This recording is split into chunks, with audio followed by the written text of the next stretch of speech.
Welcome to தெய்வானே kitchen. எங்கள் வீட்டு குழந்தைங்க இன்னைக்கு பால் பாயசம் கேட்டாங்க. எப்படி செய்யறதுன்னு பார்க்கலாம் வாங்க. ஒரு பேனில் 1 கப் ஜவ்வரிசி சேர்த்துக்கலாம்.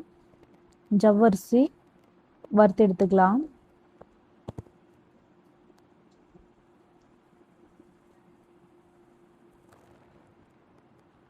அதே பேனில் ஒரு ஸ்பூன் நெய் சேர்த்துக்கலாம்.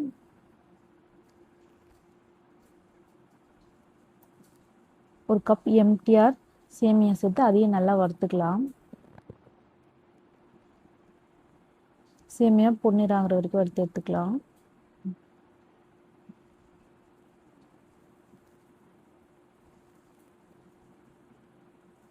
ஒரு பேனில் 3 டேபிள் ஸ்பூன் நெய் சேர்த்துக்கலாம். ஒரு கைப்பிடி அளவு முந்திரி திராட்சை சேர்த்து அதையும் வறுத்து எடுத்துக்கலாம்.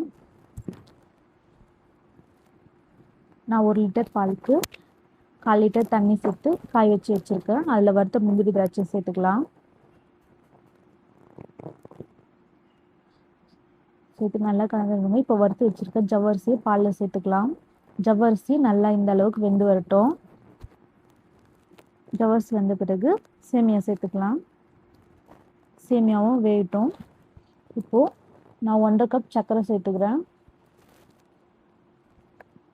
1/2 டீஸ்பூன் ஏலக்காய் தூள் சேர்த்துக்கிறேன். சேர்த்து நல்லா கலந்து விடுங்க. சேமியா நல்லா வெந்து வரட்டும்.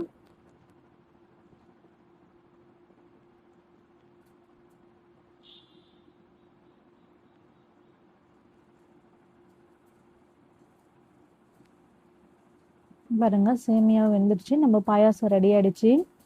சூப்பரான பால் பாயாசம். நீங்களும் செஞ்சு சாப்பிட்டு பார்த்துட்டு எப்படி இருந்துச்சுன்னு எங்களுக்கு கமெண்ட் பண்ணுங்கள்.